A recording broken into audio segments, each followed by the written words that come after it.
سیدی یا رسول اللہ وعلی آلک و صحابک یا سیدی یا حبیب اللہ الصلاۃ والسلام علیک یا سیدی یا نبی اللہ وعلی آلک و صحابک یا سیدی یا نور اللہ الصلاۃ والسلام علیک یا سیدی یا رحمۃ للعالمین وعلی آلک و صحابک یا سیدی یا خاتم النبیین۔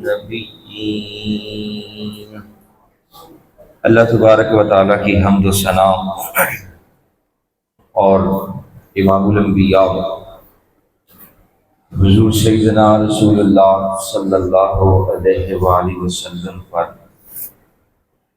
درود و سلام کے بعد میرے انتہائی واجب الاحترام پیارے بھائیوں، پیارے بزرگوں، السلام علیکم ورحمۃ اللہ وبرکاتہ۔ حضور غوث اعظم شیخ عبد القادر جیلانی الحسنی والحسینی رضی اللہ تعالیٰ عنہ کو اللہ تبارک و تعالیٰ نے بے شمار عظمتیں، شانیں، کمالات اور مرتبے عطا فرمائے ہیں، اور جو ان کا ذکر کرتا ہے، جو ان کو یاد رکھتا ہے، اللہ تبارک و تعالیٰ ان کو بھی بے شمار مرتبے عطا فرماتا ہے۔ اس لیے تو اہل ایمان ہر ماہ کی 11 تاریخ کو 11ویں شریف کا ختم شریف دلاتے ہیں۔ کوئی اسلامی مہینے کے حساب سے دلاتا ہے، کوئی انگریزی مہینے کے حساب سے دلاتا ہے، ہر ایک کا اپنا اپنا حساب ہے۔ لیکن جب بھی 11ویں شریف کا ختم دلایا جاتا ہے، اللہ تبارک و تعالیٰ کی رحمتوں کا نزول ہوتا ہے۔ پیچھے میں یہ عرض کر چکا تھا کہ 11ویں کیوں ہوئی اور کیا ہوتا ہے، لیکن اب جب 11ویں شریف کا ختم شریف دلایا جاتا ہے تو 11ویں منانے والے صحیح العقیدہ لوگ کہتے ہیں کہ یہ غوث پاک رضی اللہ عنہ کی 11ویں شریف ہے۔ کیوں آپ نے شروع فرمائی؟ اس لیے آپ کا نام آتا ہے، کہتے ہیں غوث پاک رضی اللہ عنہ کی 11ویں شریف ہے۔ پھر اس کے بعد جو صاحب استطاعت ہیں، جن کو اللہ تبارک و تعالیٰ نے مال و دولت عطا فرمایا ہے، جن پر اپنا فضل فرمایا ہے، وہ پھر آپ کے ذکر کے موقع پر دیگیں بھی پکاتے ہیں، لنگر شریف کا بھی اہتمام کرتے ہیں۔ تو جب دیگیں پکائی جاتی ہیں تو کہتے ہیں کہ یہ دیگیں غوث پاک رضی اللہ عنہ کے لیے۔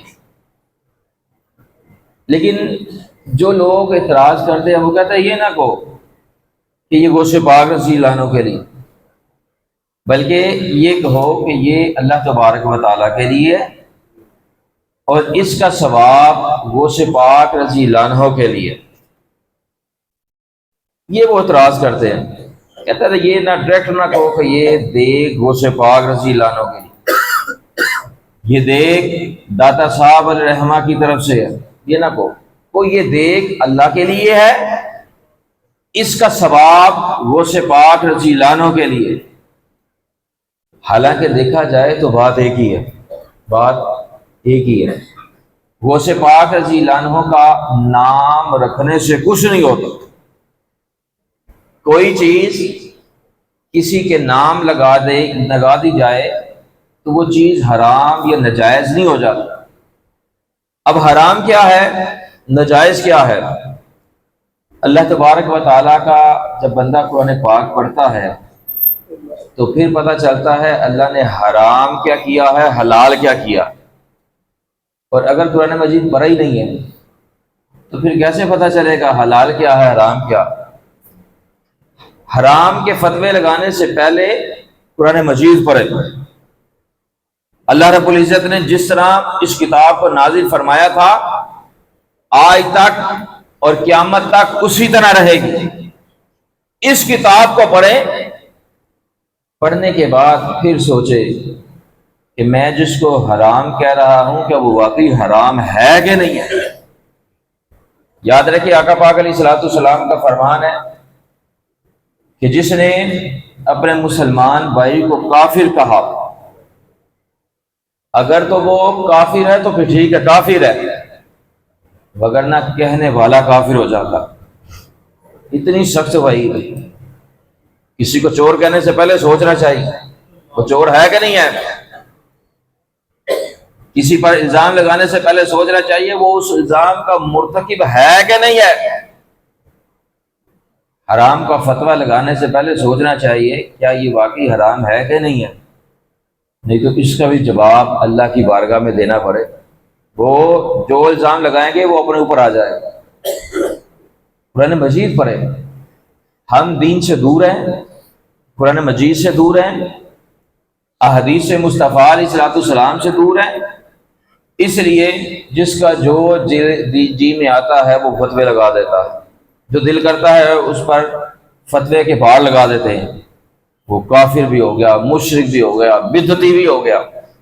اور بابا ایک لکیر پر نہیں چلنا چاہیے۔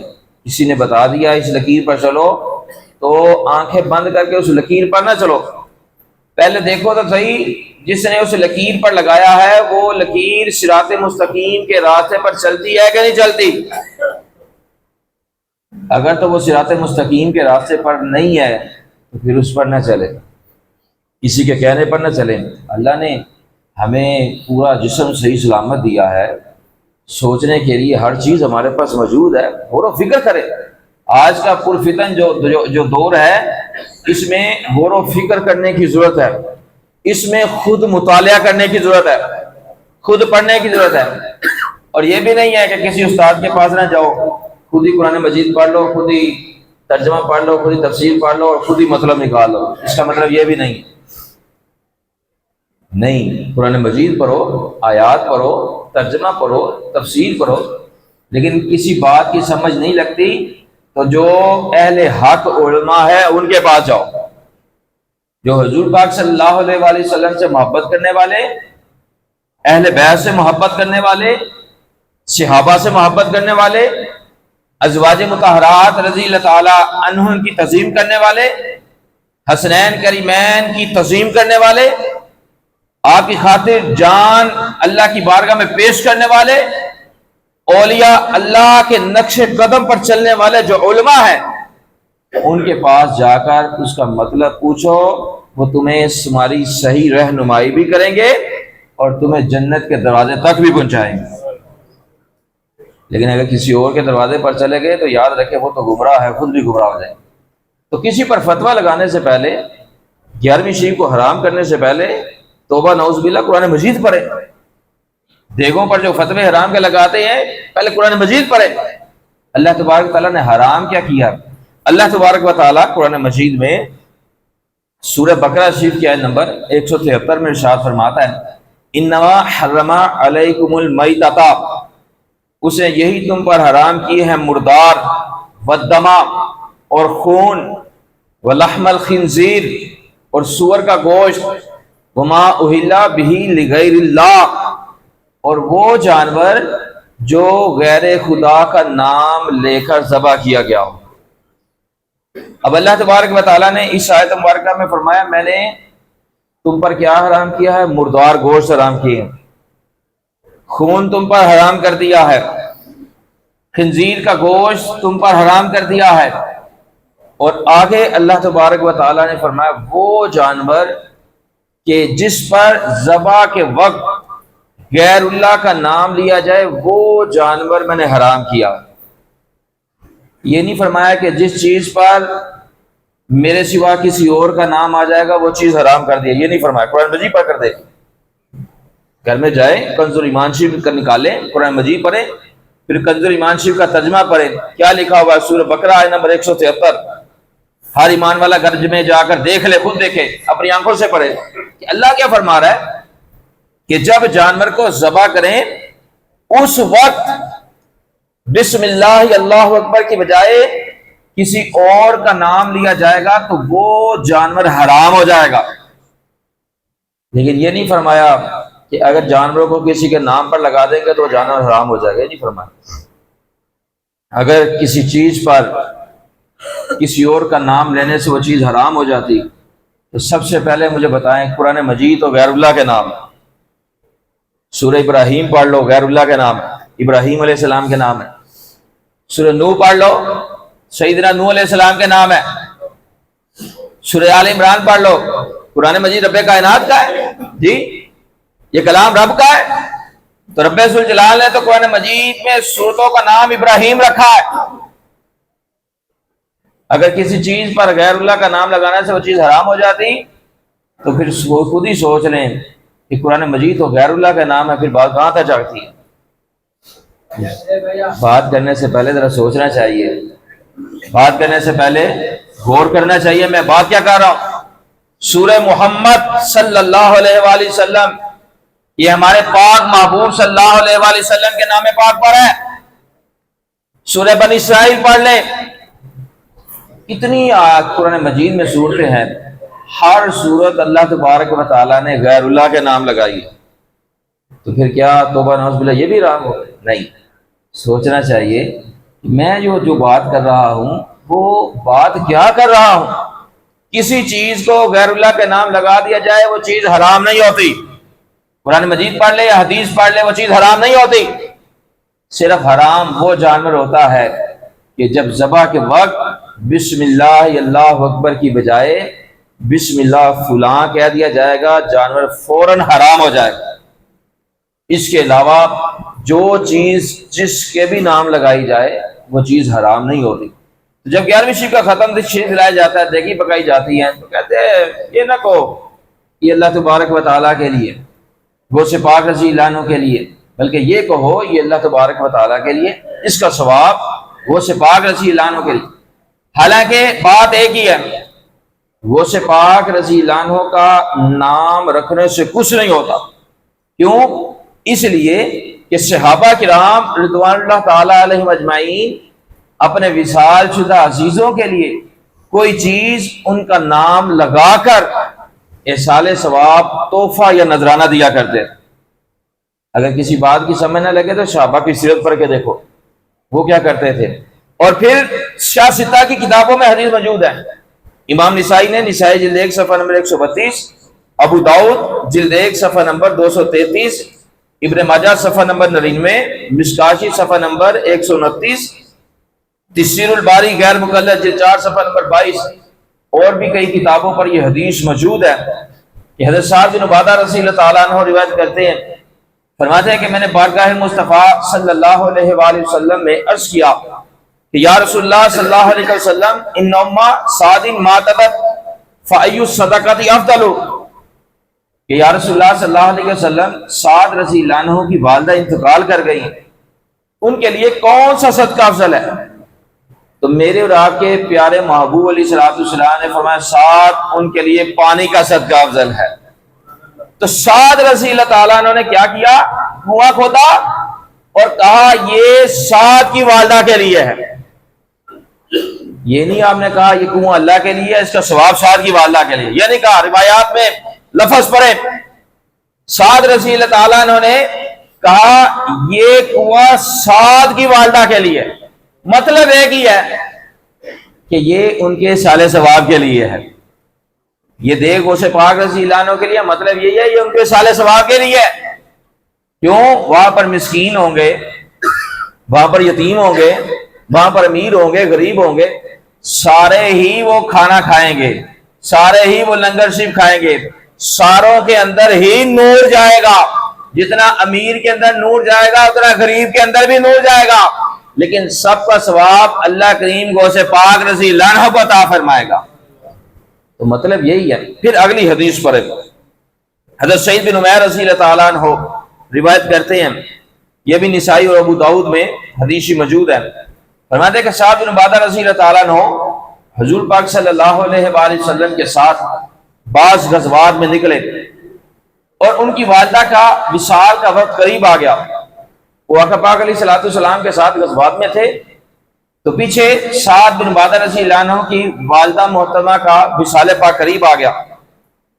تو کسی نے ان سے کہا کہ وصیت کر جائیں.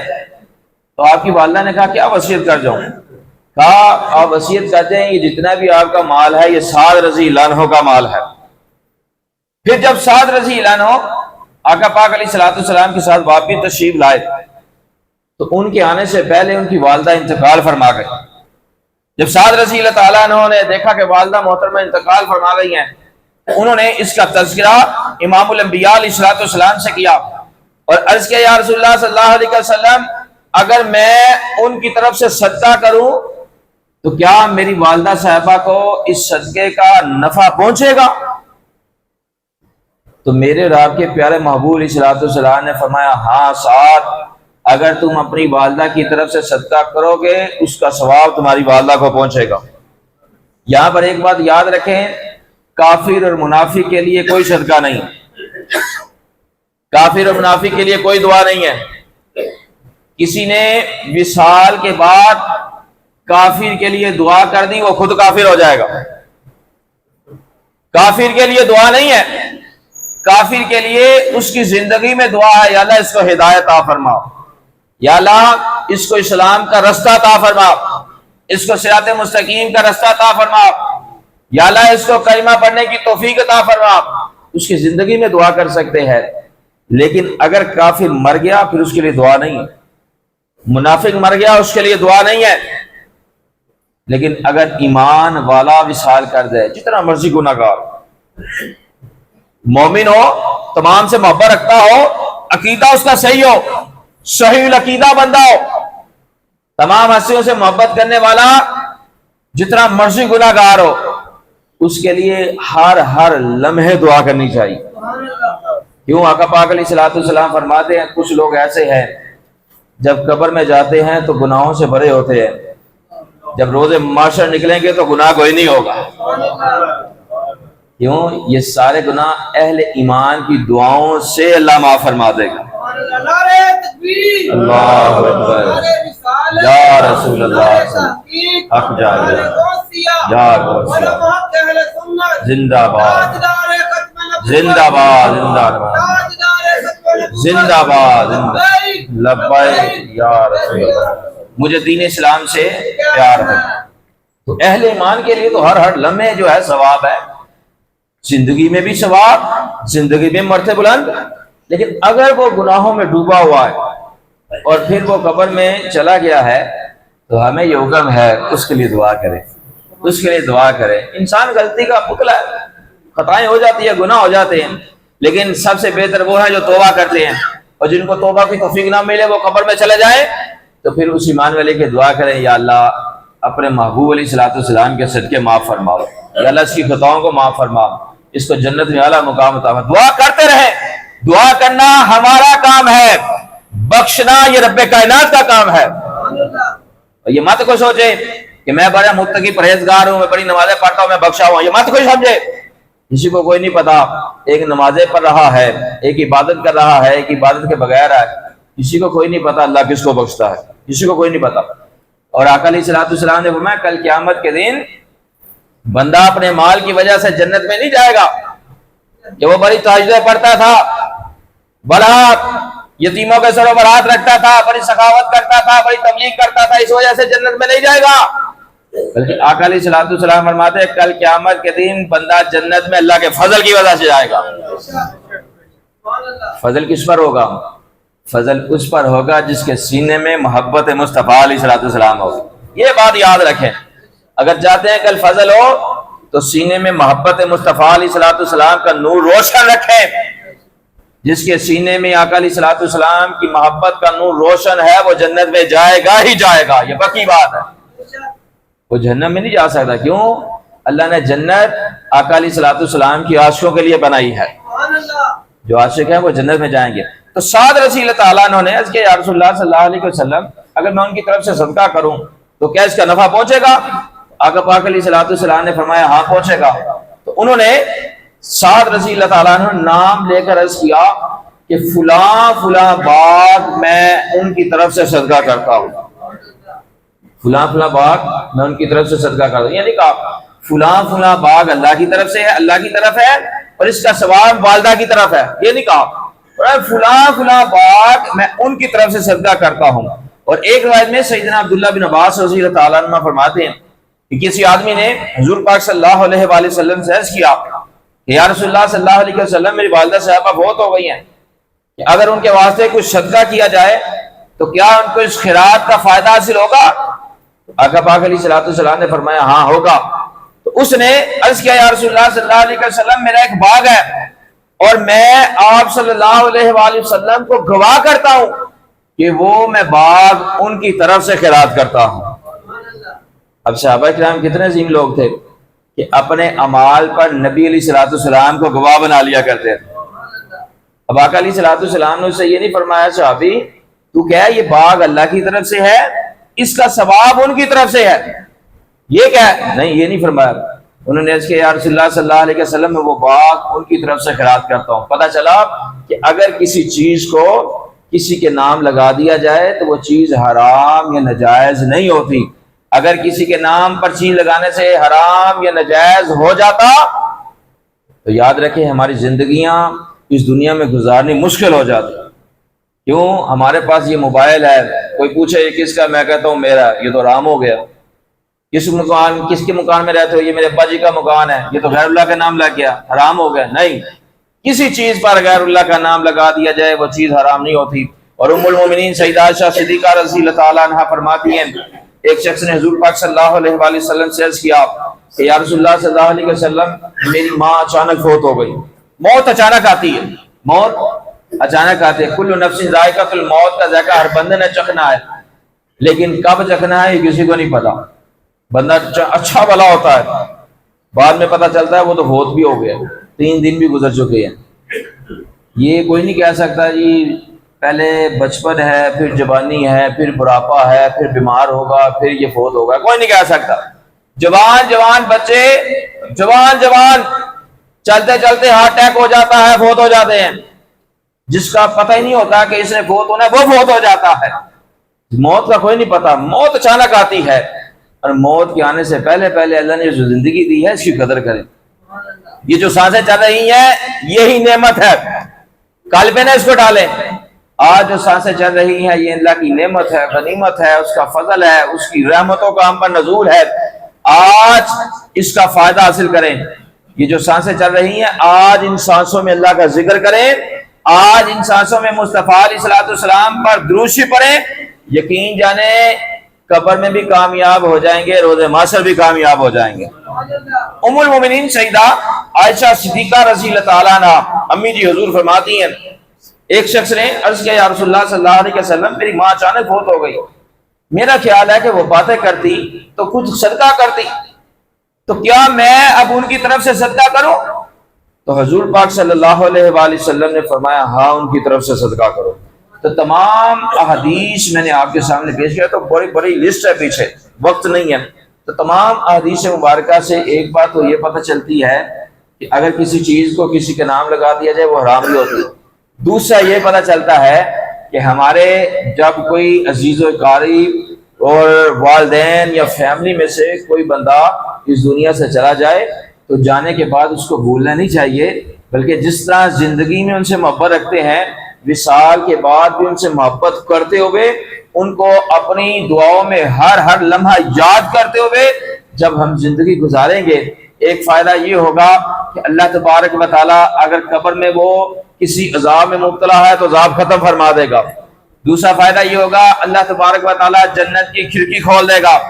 تیسرا فائدہ یہ ہوگا اس کو جنت کی ٹھنڈی ہوائیں اللہ تعالیٰ فرمائے گا. چوتھا فائدہ یہ ہوگا کہ اللہ تبارک و تعالیٰ اس کی قبر کو تحت نگاہ کشادہ فرما دے گا. پانچواں فائدہ یہ ہوگا کہ اللہ تبارک و تعالیٰ اس کو جنت الفردوس میں اعلیٰ مقام عطا فرما دے گا. چھٹا فائدہ یہ ہوگا کہ جب ہم اس دنیا سے جائیں گے جس طرح ہم اپنے وصال شدہ کے لیے دعائیں کرتے ہیں اسی طرح ہمارے بچے، ہماری فیملی، ہمارے گھر والے ہمارے لیے بھی احسان ثواب کیا کریں گے. کیوں؟ جو کسی کے لیے دعا کرے گا اس کے لیے دعا ہوگی. جو کسی کی طرف سے صدقہ کرے گا اس کی طرف سے صدقہ کیا جائے گا۔ یاد رکھیں جو ہم کریں گے کل ہمارے ساتھ اسی طرح ہونے والا ہے۔ اگر آج ہم اسلام کے مطابق آج ہم اپنے مثال شدہ کو یاد کرتے ہوئے زندگی گزاریں گے تو کل آنے والی اولاد نسل ہمیں بھی یاد رکھے گی۔ اللہ تبارک و تعالی ہماری حاضری کو اپنی پاک بارگاہ میں قبول و منظور فرمائے۔ آمین وآخر دعوانا الحمدللہ۔